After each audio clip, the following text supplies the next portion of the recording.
আমি আজকে পার্টির কাজ করছিলাম হারোয়াতে। আজকে একটু পার্টির কাজ করে বাড়ি ফিরতে একটু দেরি হয়ে গেছে। 4:30-4টের সময় বাড়ি গিয়ে চান টান করে খেয়ে দিয়ে একটু শুতে যাবো, এমন সময় দেখি বাড়ির বাইরে খুব হইচই হচ্ছে।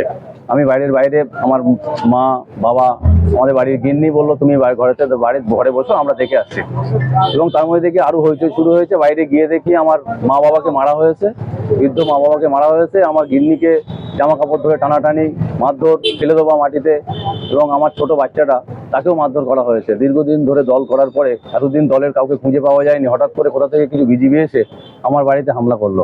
আমি কি করেছি নাকি আবাস যোজনার দুর্নীতি করেছি। এখনো আবাস যোজনার কোনো টাকা আসেনি। আবাস যোজনার ঘরের সার্ভে হচ্ছে সবে মাত্র, এবং সেটাও হচ্ছে কি গুগল অ্যাপ ডাউনলোড করে যাদের আছে তারাই করতে পারবে, এর বাইরে কেউ করতে পারবে না।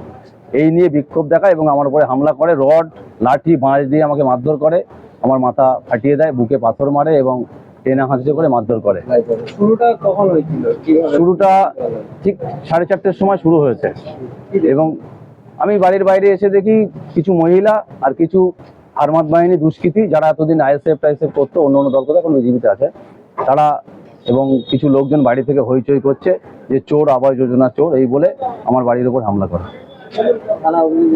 থানায় অভিযোগ জানানো হয়েছে। এর পিছনে আমাদের কিছু দলের লোক মদত আছে, দল আছেন, দল ব্যবস্থা নেবে। আগামী দিন নিশ্চয়ই তাদেরকে খুঁজে বার করা হবে। দলকে জানানো হয়েছে। এইখানে যারা এই মদত দিচ্ছে তাদেরকে যেন দল উপযুক্ত ব্যবস্থা নেয়, আর যারা আমার উপরে হামলা করেছে তাদের যেন উপযুক্ত শাস্তি হয়। আপনার নাম? আমি বিমল দাস, বসিরহাট সাংগঠনিক জেলা কমিটির সদস্য।